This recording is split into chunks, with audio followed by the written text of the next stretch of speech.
लोकसभा चुनाव की प्रत्याशी घोषित होने के बाद पहली बार अपने एक दिवसीय दौरे पर पहुंची अमेठी केंद्रीय मंत्री स्मृति ईरानी ने गांधी परिवार पर बोला हमला। 30 साल में गांधी खानदान ने एक मेडिकल कॉलेज भी दिया। अमेठी। केंद्रीय मंत्री स्मृति ईरानी ने अमेठी में कांग्रेस पर जमकर हमला किया। स्मृति ईरानी ने कहा, गांधी खानदान ने 30 वर्ष पहले अमेठी में मेडिकल कॉलेज खोलने का वादा किया था, जिसे 30 वर्षों में गांधी खानदान ने पूरा नहीं किया। देश की नरेंद्र मोदी की सरकार ने मेडिकल कॉलेज खोलकर अमेठी में शिक्षा को मजबूत किया। स्मृति ईरानी ने राहुल गांधी की अमेठी से उम्मीदवारी को लेकर सवाल खड़ा किया। उन्होंने कहा कि पहली बार कांग्रेस को प्रत्याशी चयन करने में इतना चिंतन मंथन करना पड़ रहा है। केंद्रीय मंत्री एवं अमेठी सांसद स्मृति ईरानी ने बुधवार को मीडिया से वार्ता करते हुए कहा कि अमेठी ही नहीं पूरा देश कह रहा है कि प्रधानमंत्री जी ने जो हुंकार भरी है, इस बार एनडीए 400 के पार जाएगा। राहुल गांधी को अमेठी से प्रत्याशी बनाए जाने के सवाल पर उन्होंने कहा कि मैं नहीं जानती कांग्रेस का प्रत्याशी कौन होगा, लेकिन यह अपने आप में अजीब मंजर है। कांग्रेस की राजनीति में पहली बार अमेठी से प्रत्याशी घोषित करने में कांग्रेस इतना समय लगा रही है, इतना चिंतन और मंथन कर रही है। प्रत्याशी चयन से ही कांग्रेस की हार का संकेत उसी में आपको मिल सकता है। केंद्रीय मंत्री ने स्वयं को अमेठी से प्रत्याशी बनाए जाने के सवाल पर कहा कि मैं अभिभूत हूं कि बीजेपी ने अमेठी में 2014 में इस विश्वास के साथ मुझे अमेठी भेजा गया था कि नामदार के सामने कामदारों का काम रंग लाएगा। उन्होंने कहा कि 2014 में चुनाव हारने के बाद सतत 5 साल अमेठी की सेवा में लगी रही। इस सेवा को देखते हुए 2019 में अमेठी वासियों ने मुझे सांसद के रूप में इतना बड़ा आशीर्वाद दिया।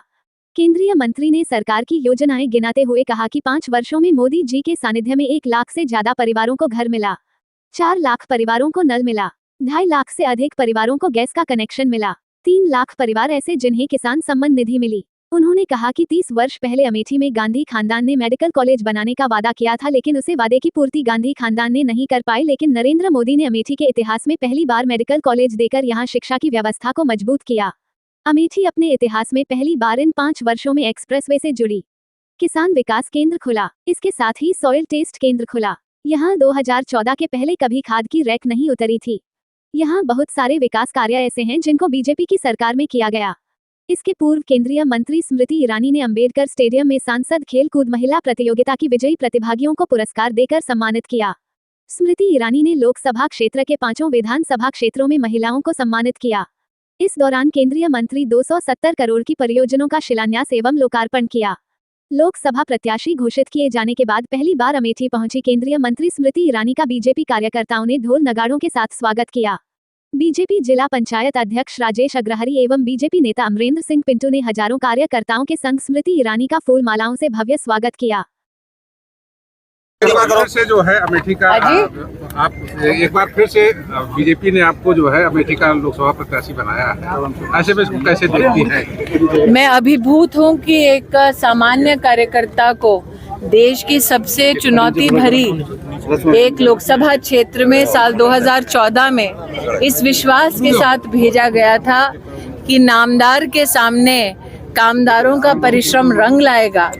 2014 में हारने के बाद मैं सतत 5 साल अमेठी की सेवा में रही और उसी सेवा को देखते हुए 2019 में अमेठी ने मेरे भाग्य में सबसे बड़ा आशीर्वाद मुझे दिया, अपनी जनप्रतिनिधि, अपनी सांसद बनाकर।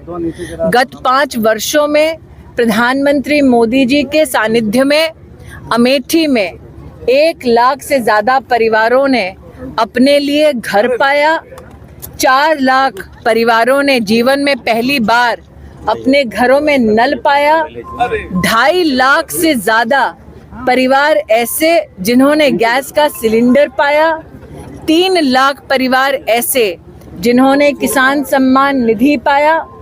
अमेठी में 30 वर्ष पहले वादा किया था गांधी खानदान ने मेडिकल कॉलेज बनाने का, लेकिन उस वादे की पूर्ति गांधी खानदान नहीं कर पाई। लेकिन नरेंद्र मोदी ने अमेठी के इतिहास में पहली बार मेडिकल कॉलेज देकर यहाँ पर शिक्षा की व्यवस्था को सुदृढ़ किया।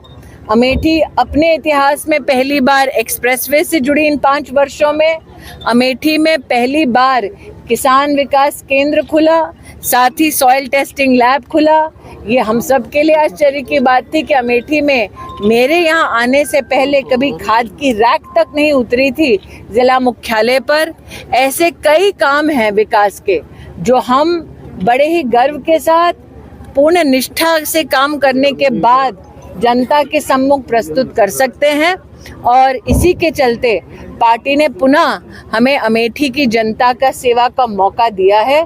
मैं हमारे राष्ट्रीय अध्यक्ष नड्डा जी, माननीय प्रधानमंत्री जी, अमित भाई और संगठन का विशेष आभार व्यक्त करती हूँ। मैं ऋणी हूँ कि मुझे मेरे घर में दोबारा सेवा करने का मौका मिला। जिस तरह से आप अमेठी को लेकर के काफी उत्साहित है और वो कह रही है कि अब की बार 400 पार।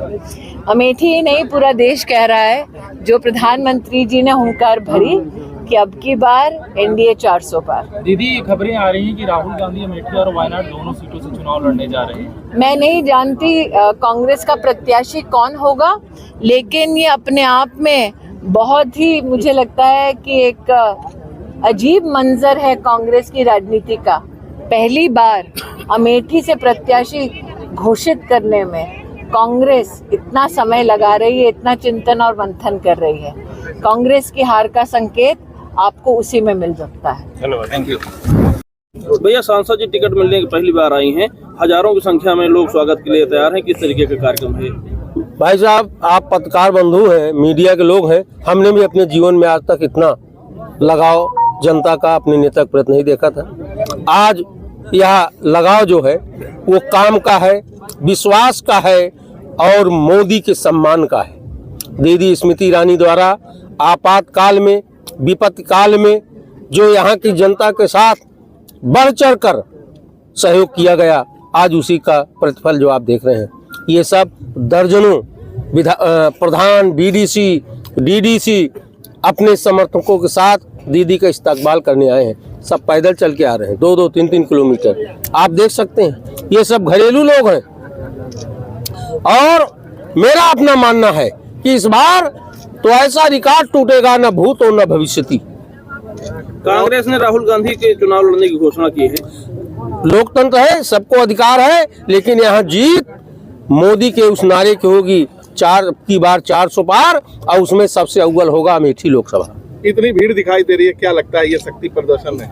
ये शक्ति प्रदर्शन है, ये सम्मान में लोग आए हैं। जैसे जानकारी हुई कि दीदी आज यहाँ कार्यक्रम करेंगी, हम लोगों ने जानकारी दिया अपने इष्ट मित्रों को, उनके गांव के लोग सब इसमें पात्र हैं, लाभार्थी हैं। कोई महिला सम्मान पेंशन पा रही है, कोई इसमें किसान सम्मान पा रहा है, किसी को आवास मिला है, किसी का इलाज हुआ है। आज तो ये ऐसी सरकार है जो घर घर जन जन तक पहुंची है, उसका लाभ है।